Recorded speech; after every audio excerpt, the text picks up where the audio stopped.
Oke. Oke, baik ya, sudah jam 8:01 ya. Assalamualaikum warahmatullahi wabarakatuh. Cek sound, bisa kedengaran ya? Waalaikumsalam warahmatullahi wabarakatuh. Oke. Anda belum tidur kan? Oke. Ini pertama saya mohon maaf dulu nih, kuliah kita agak kurang nyaman ya. Dipindah ke malam hari karena saya juga baru selesai ini kegiatannya. Malah saya yang ngantuk saya sebetulnya ini ya dari pagi. Oke ya mudah-mudahan tidak sering-sering lah ya. Dan ya keuntungannya kita bisa daring kuliah, kita tidak kosong ya, tapi bisa kita pindah kapan saja. Yang penting kita masih ya masih bisa belum tidur ya, masih belum tidur. Oke. Oke, kita lanjutkan lagi kuliah kita yang kemarin hari Senin ya. Oke. Sudah terlihat PowerPoint-nya? Sudah ya? Halo? Sudah, Pak. Sudah, Oke. Pak. Sudah. Oke. Ini saya sambil ngecek juga nanti ya. Oke. Kita lanjutkan lagi terkait hukum Kirchhoff ya yang dipakai untuk menganalisa rangkaian sederhana ya. Iya, rangkaian sederhana walaupun nanti juga kita gabung dengan kapasitor ya di situ. Nanti kita lihat ya. Oke, jadi ini hari ini terkait penyelesaian dengan hukum Kirchhoff. Jadi nanti ada selain KVL atau Kirchhoff Voltage Law, kita juga nanti ada Kirchhoff Circuit Law ya. Jadi aturan hukum sirkuit Kirchhoff ya untuk persimpangan arus ya gitu. Jadi nanti arus yang masuk ini kadang-kadang lagi ya. Kadang-kadang bisa dipakai, kadang-kadang terus enggak ya. Saya nggak tahu kenapa. Oh, udah. Oke, kemudian nanti kita akan bahas juga terkait baterai ya. Nanti ada baterai yang tak ideal, artinya baterainya itu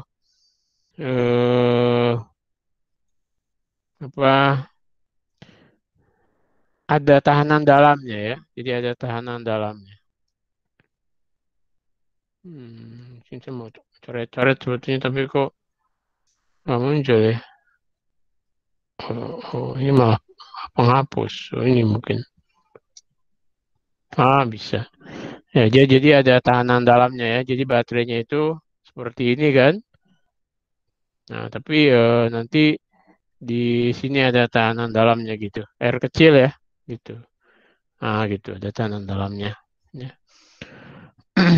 Nah, kemudian nanti bagaimana cara menghitung dayanya ya.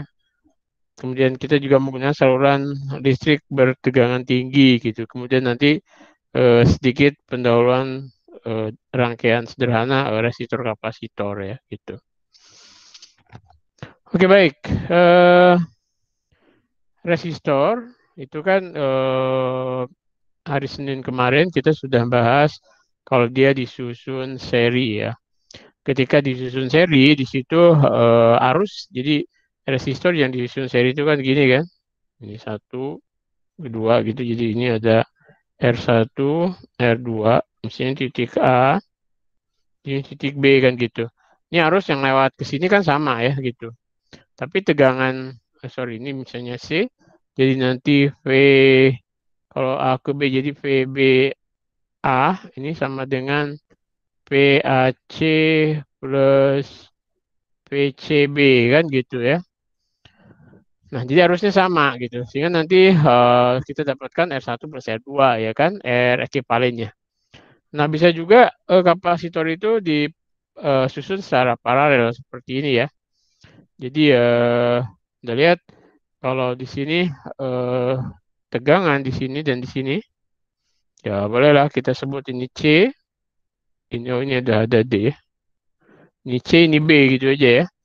Nah, berarti kan tegangan dari C ke B di resistor 1 ini sama dengan tegangan di C ke B di resistor 2 ya gitu. Sehingga kalau kita terapkan Kirchhoff voltage law, kita akan dapat kan kita punya satu sini ya.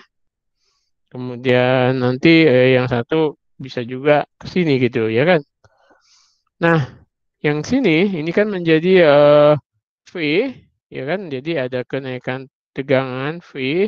Kemudian di sini ada searah arusnya nih berarti penurunan tegangan min I1 R1 sama dengan 0 ya gitu.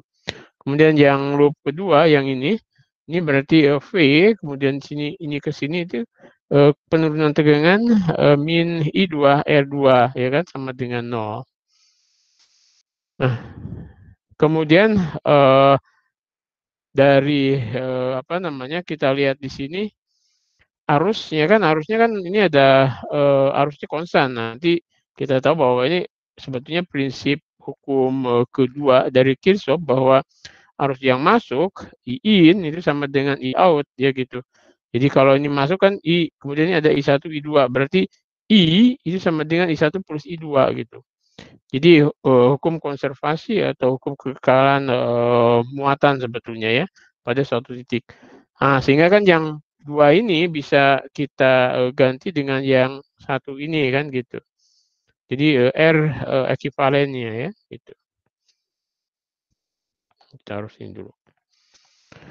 Nah, sehingga I sama dengan I1 plus I2, nah kita tinggal masukin deh sekarang. Kalau ini 1, kita tahu ini kan V sama dengan IR ya kan. V sama dengan IR, sehingga I sama dengan V per R ya gitu. I1 kalau kita lihat dari sini, I1 adalah V per R1 ya kan.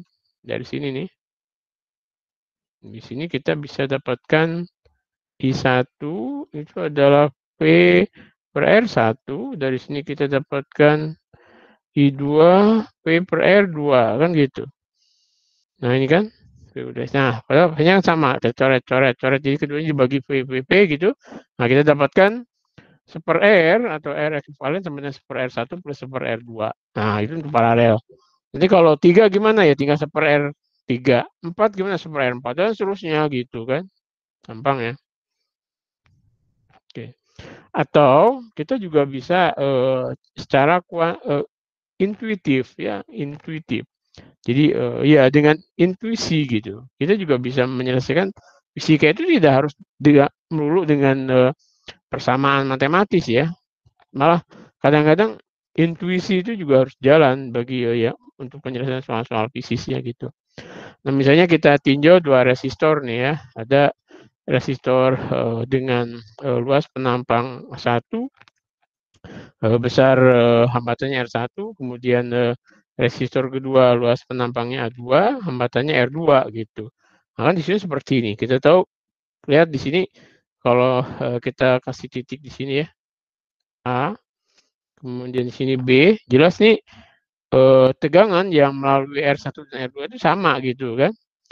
Nah, dari hubungan resistor terhadap geometri dan bahan dari hambatan itu kan rho sebanding dengan rho itu adalah kerapatan jenis atau jenis bahannya ya, sebanding dengan L per A ya. Kalau ini rho 1 ber A1.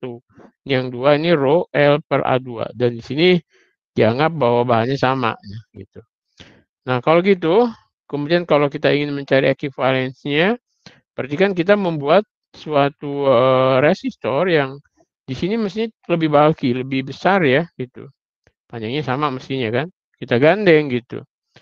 Nah, kalau kita gandeng, kan R efektifnya berarti kan karena ini rho-nya sama, L-nya sama, berarti rho L tinggal A-nya tambahin A1 plus A2 kan gitu. Kan A1 plus A2. Nah, atau kalau kita balik nih, seper R efektif atau R ekivalen ya, itu kita berarti dibagi gitu. Ini kan cuma dibalik aja ya. Ingat ini A1 per rho L, A2 per rho L ini kan adalah seper R1 kalau Anda lihat di sini. Kemudian ini menjadi seper R2 ya gitu kalau Anda lihat dari sini. Jadi rho L itu adalah A2 per R2. Rho L A1 per R1 ya kan. Gitu. Kalau bagi dua ini seper R-nya aja. Gitu. Oke, nah jadi kita juga dapatkan seper R, seper R1, seper R2. Tapi tentunya kalau suatu intuisi itu kalau ya pas hati kita senang sih mungkin intuisi kita jalan, tapi pas kita nggak senang gitu bisa jadi intuisinya salah ya gitu.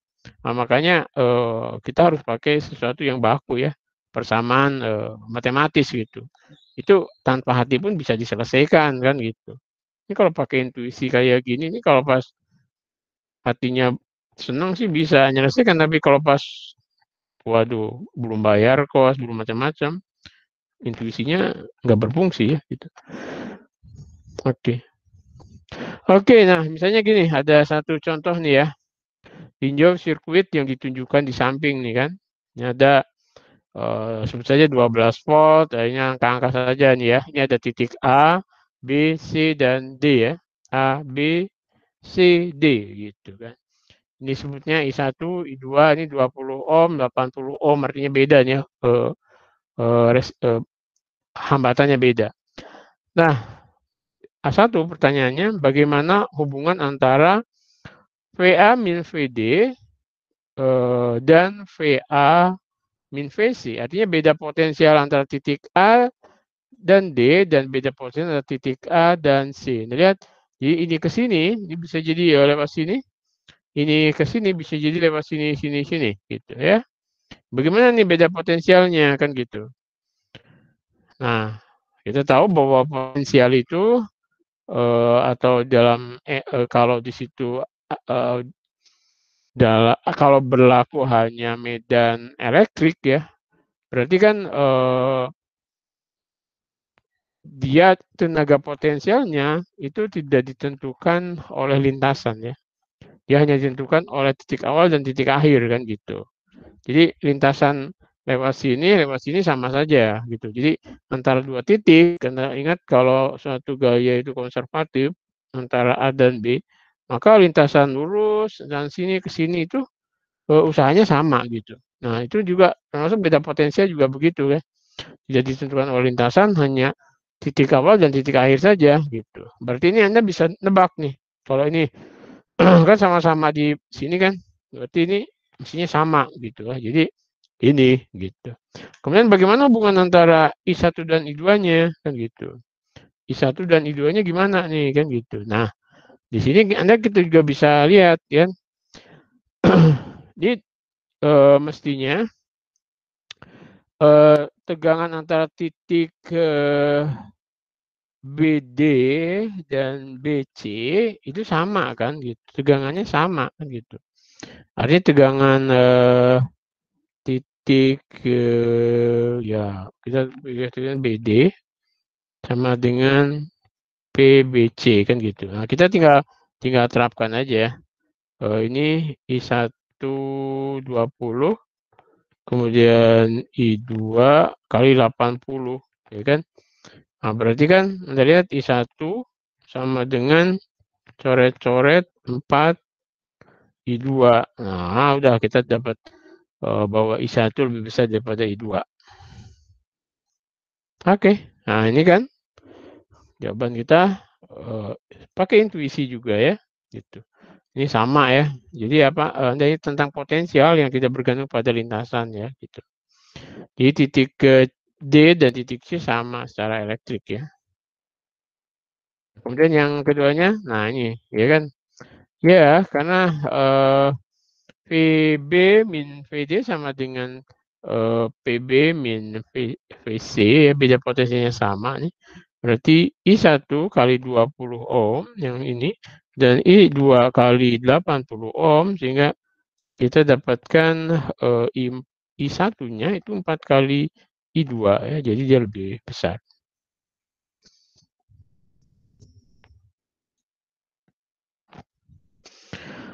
Oke, jadi kita tadi sudah menerapkan juga aturan kedua Kirchhoff, yaitu aturan persimpangan atau hukum sirkuit Kirchhoff atau Kirchhoff Circuit Law. Ya. Jadi dalam menurunkan persamaan untuk resistensi ekuivalen dua resistor secara paralel. Nah, kita menerapkan aturan kedua Kirchhoff, yaitu aturan persimbangan. Nah, pada titik persimbangan manapun dalam sirkuit, di mana arus dapat membelah atau juga disebut simpul, jumlah arus ke dalam simpul harus sama dengan jumlah arus keluar simpul gitu. Jadi kalau ini ada simpul nih, kemudian ada I1 ke sana, ya, kemudian ada I2 ke sana, masuk misalnya, kemudian sini ada I3, kemudian ada I4, kemudian ada I5 gitu, misalkan ya, ini ada simpul ya. Maka nanti sigma I in, jadi I1 plus I2 ini mesti sama ya dengan I3 plus I4 plus I5 gitu.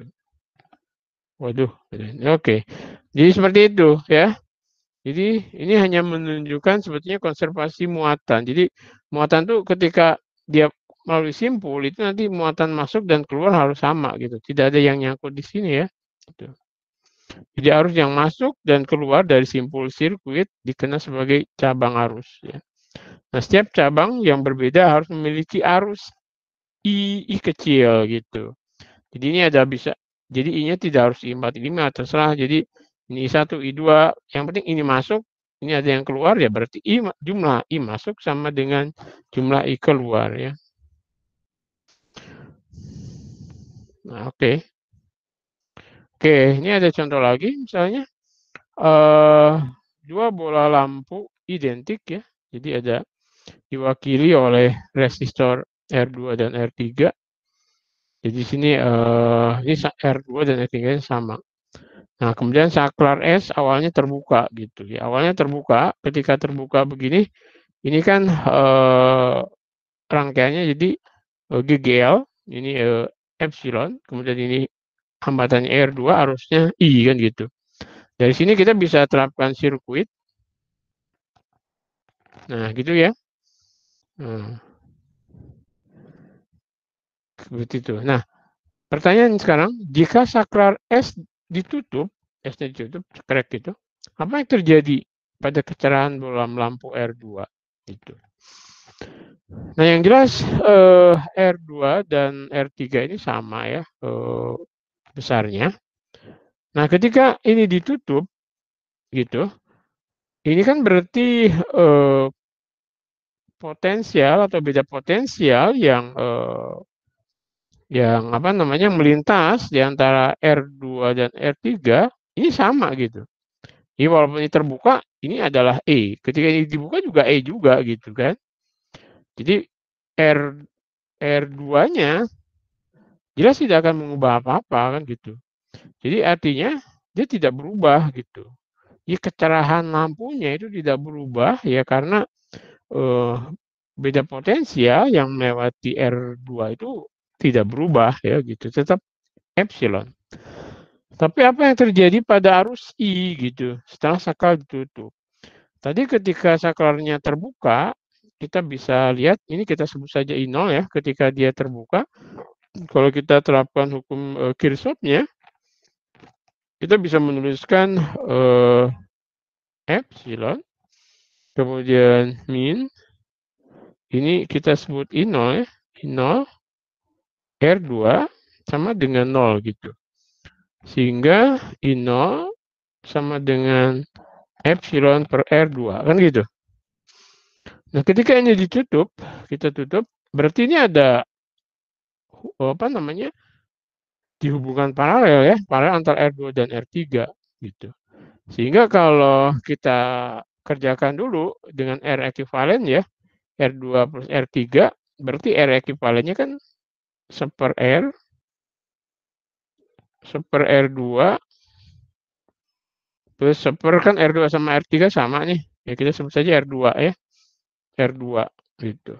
Sehingga nanti R-nya R ekuivalen ya, maksudnya R ekuivalennya menjadi setengah R2.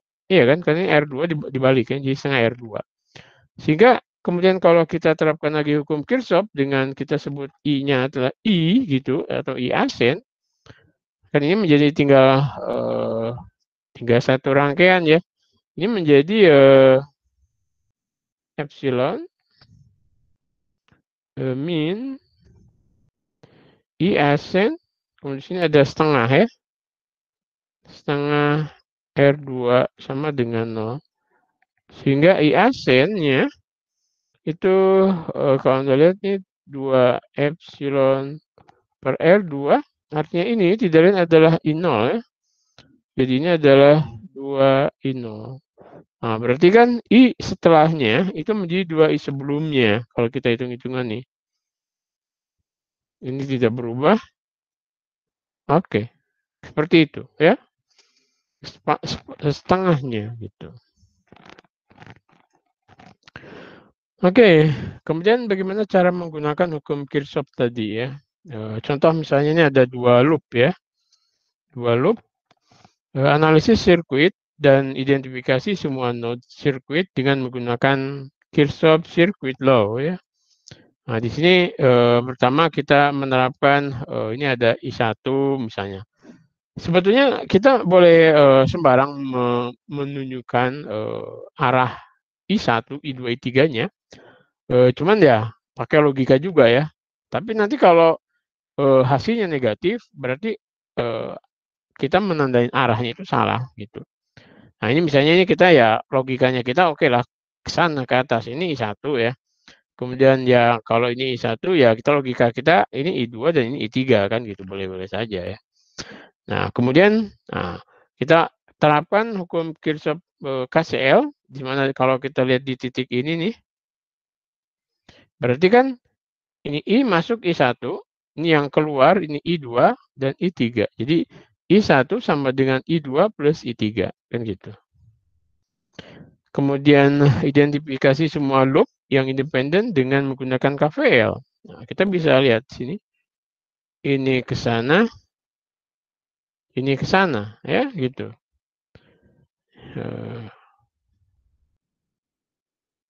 Oke. Atau satu lagi ya. Oh ini. Dari sini ke sini juga bisa. Dari sini. Jadi ada ini 1, 2, 3. Kenapa? Ya karena kita ada 3 unknown. Jadi ada I1 kita belum tahu, I2 kita belum tahu, I3 juga kita belum tahu. Berarti minimal ada 3 persamaan untuk mendapatkan I1, I2, I3. Jadi ada ya persamaannya memang kalau kita yang ingin nyari 3 besar yang tidak diketahui, ya minimal harus 3 persamaan gitu ya. Kalau cuma 2 nanti hanya nggak akan ketemu salah satunya ya gitu. Karena ini I1, I2, I3 mau kita cari. Sementara beda potensial 1 dan 2 biasanya sudah diketahui, R juga sudah diketahui. Kita ingin mencari arus I1 berapa, I2 berapa, I3 berapa gitu. Sehingga ada 3 besaran yang tidak diketahui, maka minimal ada 3 persamaan. Nah, kalau kita gunakan Kirchhoff Voltage Law masing-masing untuk rangkaian ini, kita lihat nih yang I1 yang saat ini dulu ya misalnya. Ini ada plus epsilon 1 ya. Kemudian ada min I1R1, kemudian min I2R2 sama dengan 0 kan gitu. Ini yang untuk rangkaian ini. Kemudian yang kedua ini kita juga bisa lihat yang ini adalah ini ada ini yang kalau ini berarti yang ini nih yang apa? Yang ketiga ini yang gede ini nih yang gede ini nih. Berarti ini ada epsilon 1 ya kan ini kan epsilon 1 kemudian ini ada min I1R1 kemudian ini ada min epsilon 2. Kenapa minus? Karena dari dari positif ke negatif ya kan berarti ini penurunan tegangan. Kemudian ini juga ada I3R3 ini juga penurunan tegangan sama dengan 0 gitu. Kemudian yang keempat yang ini ada ini kenapa positif? Karena berlawanan dengan arah arusnya. Arah kita ke atas, arahnya ke bawah, berarti negatif ya. Negatif ya gitu. Penurunan jadi seolah kenaikan. Jadi positif I2 R2, kemudian ini menjadi negatif epsilon 2 karena dari positif ke negatif, kemudian ini juga arah arus I3 sama dengan arah loop kita berarti negatif ya, karena dia memang penurunan tegangan sama dengan 0 gitu. Nah, dari situ berarti ya kita kalau bisa mengusahakan misalnya I2 dalam I1, I3 juga kalau bisa dinyatakan dalam I1 ya gitu. Oke. Nah, dari situ jadi selesaikan persamaan untuk I1, I2 dan I3 kan. Pertama temukan I2 dan I3 dalam suku I1. Nah, kita dari persamaan 2 kita dapat ini. Dari persamaan 2 kita dapat I2 itu epsilon min I1 R1 per R2. Ya kan gitu. Nah, kemudian dari persamaan 3 kita dapatkan ini yang persamaan 3 itu yang ini. Yang ini kan. Nih. Ini I3 nanti I3 dalam I1 juga ya. I3 dalam I1 juga. Oke, kita dapatkan yang ini, epsilon 1 min epsilon 2 min I1 R1 per R3 ya. Nah, kemudian dari persamaan ini kita dapat I2, I3. Nah, dari I2, I3 ini kita masukkan ke persamaan bahwa I1 itu sama dengan I2 plus I3. Jadi Anda masukkan ke situ. Oke, misalnya ini dimasukin maka ya. Kemudian kita atur ya, kita atur sukunya nanti ini kan bisa jadi dijumlahin ke sini ya. Jadi 1 plus R1 per R2, R1 per R3. Nah, sehingga jadi nanti ini ada epsilon R1 plus epsilon 1 min epsilon 2 per R3. Ini ya, jadi I1-nya ketemu. I1 ketemu, ya kan? Berarti tinggal dimasukkan ke sini, kita dapat I2. Kemudian kalau dimasukkan ke sini, kita dapat I3. Jadi sudah beres gitu.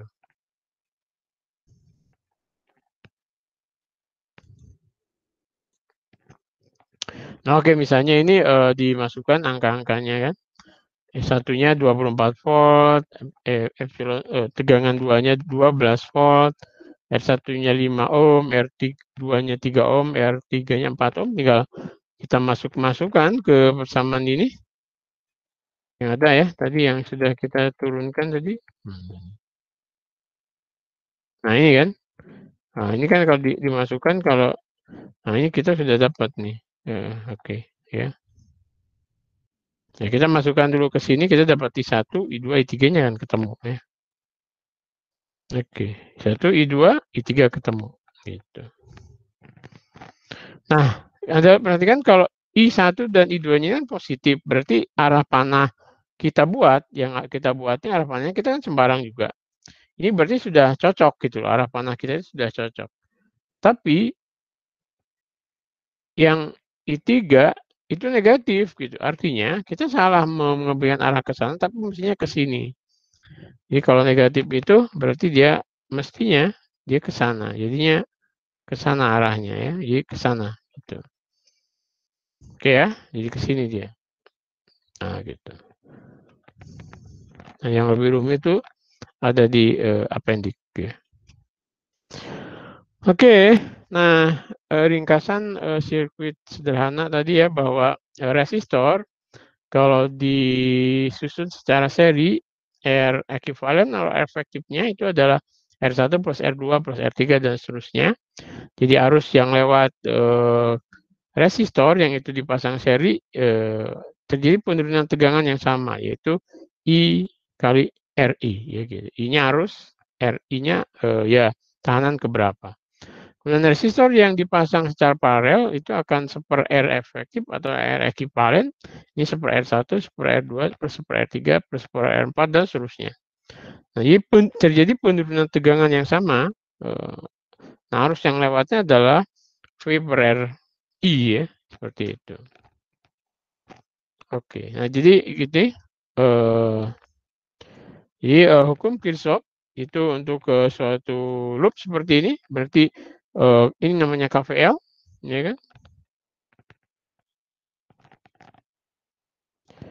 Cek, suara saya masih kedengar? Masih, Pak. Oke. Masih, Pak. Nah, ini KVL ya, sedangkan ini diperoleh dari KCL. Jadi Kirchhoff Voltage Law ini adalah Kirchhoff Circuit Law ya gitu. Jadi I in sama dengan I out. Jadi kalau ini 1, mungkin ini ke sini 2, ya ke sini 3. Kan berarti kalau misalnya ya, kita misalnya ini ke sini I1, kemudian ini ke sini I2, ini ke sini I3, maka ini berarti I1 plus I2 itu sama dengan I3 gitu. Ya. Oke. Nah, oke, kita bicara baterai sekarang. Jadi baterai non ideal itu adalah baterai yang di situ ada tahanan dalamnya nanti, yaitu ini ya, R ini. Nah, parameternya ada tahanan dalamnya sehingga di sini V yang keluar yang kalau kita ukur itu V itu adalah epsilon min R ya gitu. Jadi ada epsilon, jadi terjadi V min di sini ER, penurunan tegangan ya gitu.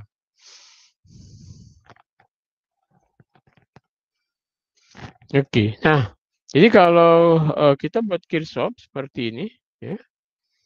Jadi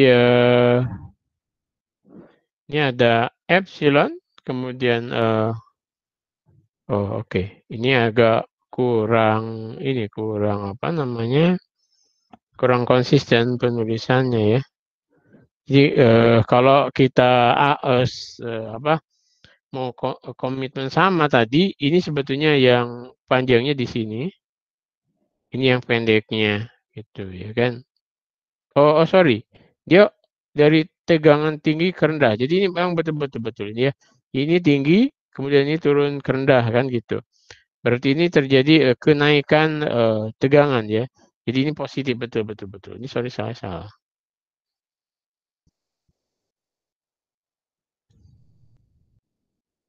Oke. Oke, ini udah betul ya. Oke.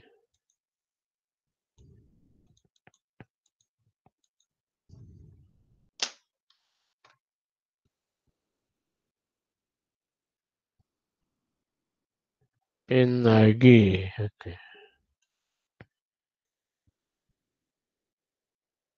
I'm sorry.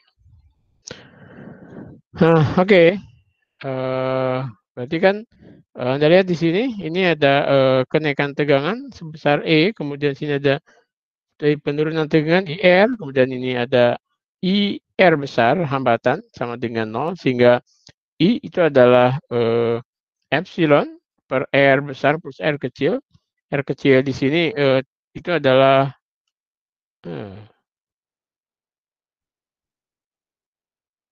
bentar.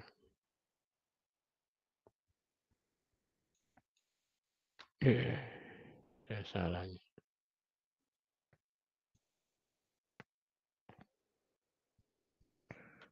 Oke, nah ini kan jadi si R besar itu tahanan luar, R ini ada tahanan dalam dari baterai, sehingga kalau Anda lihat ketika tahanan baterainya itu bagus gitu, ini adalah R kecilnya itu mendekati 0, tahanan dalamnya mendekati 0 gitu. Jadi ada tahanan dalam ya, tahanan dalam. Ini saya mau bikin ini lagi, rata-rata lagi tidak bisa nih. Ini kadang-kadang error nih.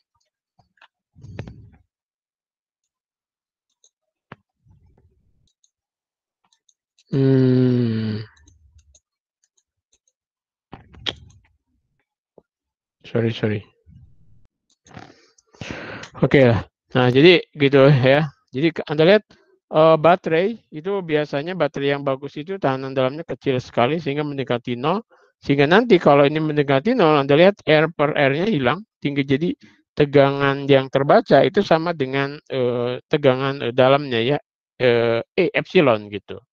Karena kan kalau ininya besar, Anda lihat ini kan menjadi mengecil. Jadi tahanan yang di dalam itu beda dengan tahanan yang keluarnya ya gitu. Oke. Nah, kemudian ini ada demo resistensi internal ya gitu. Jadi ini ada saat sejumlah bohlam bertambah, apa yang terjadi dengan R-nya gitu. ya. Jadi ini seberapa besar R, jadi R kecil gitu. Nah, nanti ya berarti ini kalau seperti ini kita paralelkan ya, kita jumlahkan. Jadi ini akan jadi mengecil R-nya ya, gitu. Oke, kemudian kita masuk ke daya ya.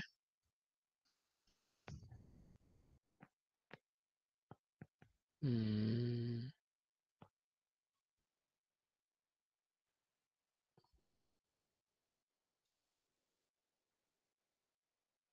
Hmm. Oke, jadi ini baterai, kemudian dia punya hambatan dalam ya. Kemudian ini adalah tahanan ya, atau kalau di sini resistor, di sini lampu ya gitu. Jadi dia akan melesapkan energi ya gitu. Jadi nanti baterainya lama-lama habis ya kan, karena dipakai menjadi energi panas, kemudian energi kimia atau energi listrik ya gitu. Jadi energi yang dikeluarkan ya. Nah, lajunya energi persatuan waktu itu sering disebut dengan power atau watt ya, daya gitu. Jadi satuannya daya itu joule per sekon atau watt. Nah, hubungannya biasanya kita pakai P ya. Jadi ini daya kali I itu arus tegangan kali arus ya gitu.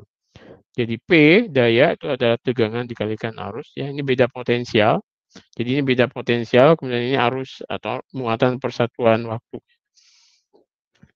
Nah, kadang-kadang kita menuliskan V-nya dalam kalau dia ohmik ya, I kali R kan, kali I. Jadi I kuadrat kali R gitu. Atau dapat juga ditulis karena ini V, I itu adalah V per R. Bisa juga ditulis V kuadrat per R ya gitu. Jadi satuannya adalah joule per sekon atau watt. Jadi satuan daya itu adalah watt atau joule per sekon. Yang persamaannya adalah V kali I ya gitu. Nah, kemudian kalau Anda perhatikan di daerah dekat-dekat apa tuh namanya Sutet yang ada di Jia ya. Jia itu kan Sutet itu kabelnya panjang gitu kan. Kemudian itu daya yang dihantarkan juga tinggi ya kan gitu. Nah, mengapa kita menggunakan jalur tegangan tinggi untuk mengangkut daya ya gitu. Untuk mengangkut dayanya kan dari sumber misalnya dari PLTA di Waduk Sempor ya. Masuk ke Jogja begitu, dia lewat transmisi ini ya, namanya Sutet ya kan gitu. Nah, transmisi daya biasanya itu pada tegangan yang sangat tinggi ya kan, bisa sampai 500 kilovolt. Nah, tapi kenapa gitu? Karena nanti efisiensi ya kaitannya dengan hitung kerugian ohmik pada saluran transmisi. Karena di situ nanti ada eh, ah,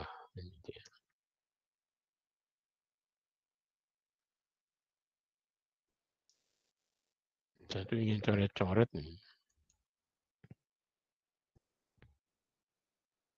Hmm.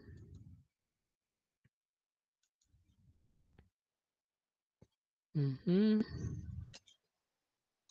Ini malah ini sebentar. Year pen. Enggak bisa ya di sini. Oke. Nah, oke, jadi kita lihat efisiensinya bahwa P out per P in gitu kan. Jadi efisiensi itu daya yang dikeluarkan dari daya yang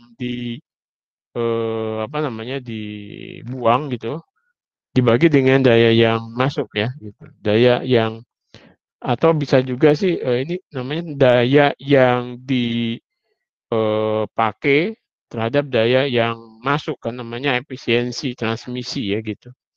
Nah, daya yang dipakai itu adalah daya arus dikalikan apa beda potensial masuk gitu ini dikurangi ini ada I kuadrat kali R itu daya yang dipakai ya kan gitu. Jadi I out. Jadi ini daya yang masuk kurangi daya yang dipakai oleh ada tahanan di situ bagi I kemudian dengan in ya, in daya masuk. Jika kita lihat di sini Kita bisa menuliskan IR kali V in dan V in. Jadi ini adalah R-nya ketika kita ingin efisiensinya itu besar, berarti kan suku yang sini kalau bisa ini mendekati 0 ya kan. Efisiensi yang paling bagusnya adalah 1 mestinya kan gitu. Tapi kan artinya 100%. Nah, efisiensi 100% itu kan dalam mesin Carnot itu tidak mungkin ya kan. Karena mesti ada resapan dan sebagainya. Nah, maka yang bisa dilakukan adalah R-nya dibuat sekecil mungkin ya, atau tegangan yang masuknya sebesar mungkin gitu loh. Makanya tegangannya ini sangat tinggi ya, sampai 500 kilowatt. Kenapa? Karena ini akan menyebabkan efisiensi yang cukup bagus gitu. Efisiensinya sangat besar, mendekati 80% kalau P-nya besar atau R-nya mendekati 0. Tapi kan R mendekati 0 itu juga sesuatu yang tidak mungkin ya kalau dilewatkan pada suatu transmisi misalnya kawat kabel ya di situ biasanya pakai tembaga ya. Contoh misalnya ini ada dari satu daerah ke daerah lain jaraknya 1000 kilometer ya. Dia tahanannya menggunakan 220 ohm. Nah, kemudian daya yang dimasukkannya 500 megawatt. Nah, dengan seperti ini tegangan yang dimasukkannya itu kira-kira 735 kilovolt. Ini efisiensinya kalau dihitung ini bukan epsilon tapi sebetulnya eta nu atau eta yang disebutnya ya. Ini 80% ya kalau dihitung masukin sini. Jadi nah efisiensi menjadi 0 kalau P-nya itu diturunkan gitu. Kalau ini turun nanti ini mendekati 1 efisiensi jadi 0 jadi tidak bagus ya. Oke, kemudian juga mengapa kita menggunakan AC biasanya 60 Hz ya, AC 60 Hz. Nah, ternyata itu mudah untuk menghasilkan tegangan tingginya gitu. Ini tegangan tinggi misalnya dengan air atau uap ya, turbin dan seterusnya. Nah, kita juga dapat menggunakan trafo untuk menaikkan tegangan transmisi. Oke, nah ini kita masuk ke rangkaian resistor kapasitor ya. Jadi ada resistor, ada kapasitor. Kalau tadi kan biasanya kita hanya rangkaian R dan tegangan, ini ada R tambah C. Nah, kita lihat di sini menambahkan kapasitor, penurunan tegangan dalam konduktor. Dalam konduktor itu adalah kita tahu V, jadi beda potensialnya adalah Q per C atau C itu adalah Q per V kan gitu. Jangan bisa nulis nih.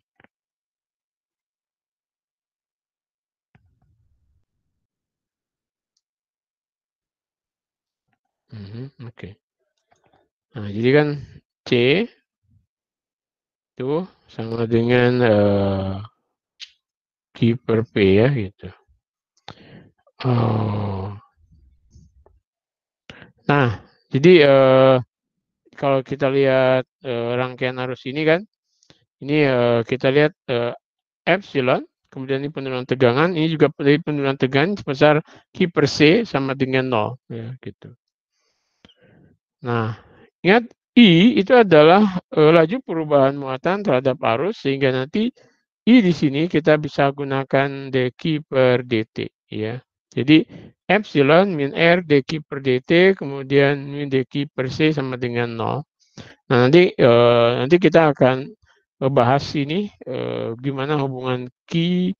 Jadi dia nanti akan apa namanya eksponensial ya. Ada eksponensial nanti. Oke.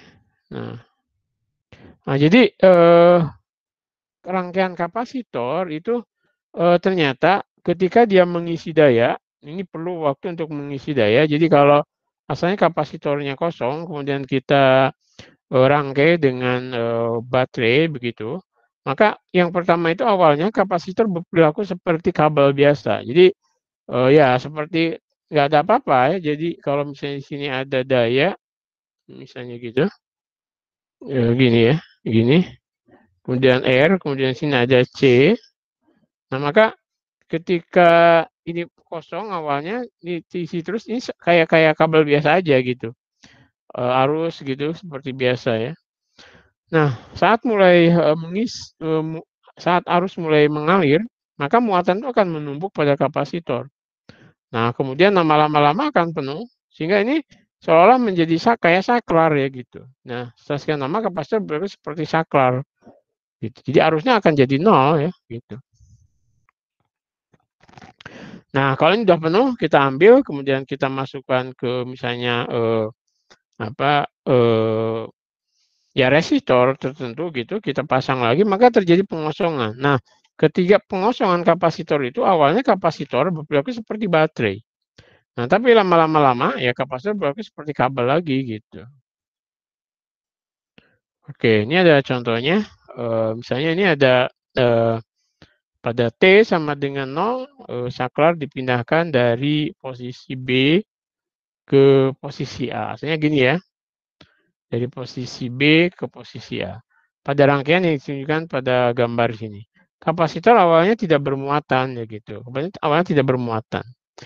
Nah, berapakah nilai I0 plus sesaat setelah saklar dipindahkan kan gitu.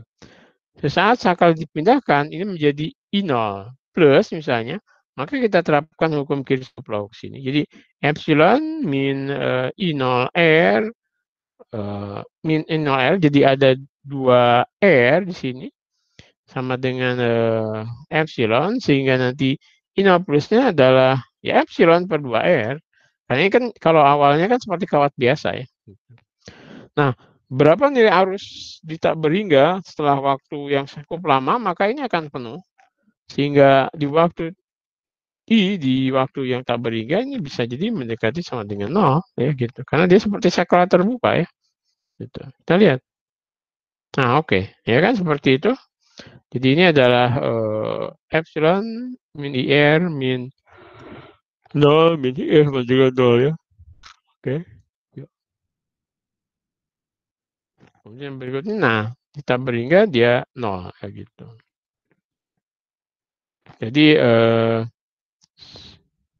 Jadi saat muatan kapasitor terus bertambah, tegangan yang melintasi kapasitor akan meningkat. Nah, tegangan kapasitor dibatasi sampai dengan epsilon gitu. Jadi dia meningkat, tapi maksimum akan menjadi sama dengan epsilon. Tapi harus menuju 0 ya. Gitu. Oke, nah jadi kalau kita buat ringkasan kuliah kita sudah bahas tentang hukum Kirchhoff ya, baik KCL atau Kirchhoff Circuit Law, juga KVL, Kirchhoff Voltage Law. Kemudian kita juga sudah membahas terkait baterai non ideal, kemudian kita bahas juga tentang daya. Nah, terakhir kita bahas tentang rangkaian resistor dan kapasitor. Nah, nanti mungkin minggu besok kita akan bahas lebih lanjut tentang rangkaian resistor dan kapasitor sampai ke penyelesaian dan karakteristik grafik ya. Karakteristik grafiknya bagaimana gitu. Ya kan, dia fungsi time gitu. Ini misalnya ya kita tegangannya itu seperti apa? Ya, seperti ini kah atau seperti apa? Gitu. Oke, ya. Jadi mungkin untuk hari ini cukup ya. Oke, baik. Untuk hari ini cukup. Ada yang belum absen, silakan. Sambil menunggu kalau ada pertanyaan. Saya belum bisa absen, Pak. Tapi ada. Oke. Nanti biar saya absenkan. Oke. Oh ya, ini sorry, ini kita pakai si master. Ya, nanti saya note aja, saya catat ya. Itu nggak masalah ya. Nanti WA ke saya. Ya, oke. Oke, ada pertanyaan? Kalau tidak ada, oke, terima kasih ya. Kita ketemu. Oke, nanti sebentar lagi PR, ini PR minggu ke berapa? Kita minggu keempat ya. PR keempatnya akan ada di Google Class ya, gitu. Terkait ini, terkait yang topik minggu ini, gitu.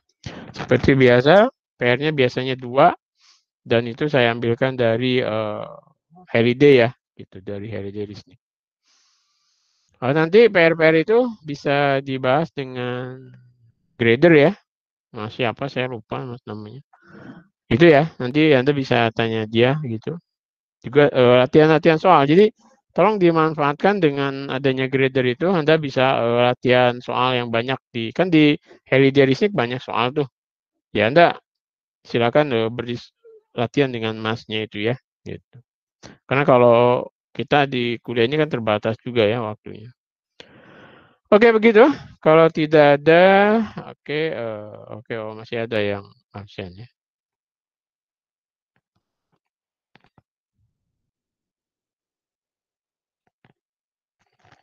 Oke, kalau tidak ada, terima kasih. Selamat malam ya. Assalamualaikum warahmatullahi wabarakatuh. Waalaikumsalam warahmatullahi wabarakatuh. Terima kasih, Pak. Oke. Terima kasih, Pak. Terima kasih, Pak. Oke. Terima kasih, Pak. Terima kasih, Pak. Oke.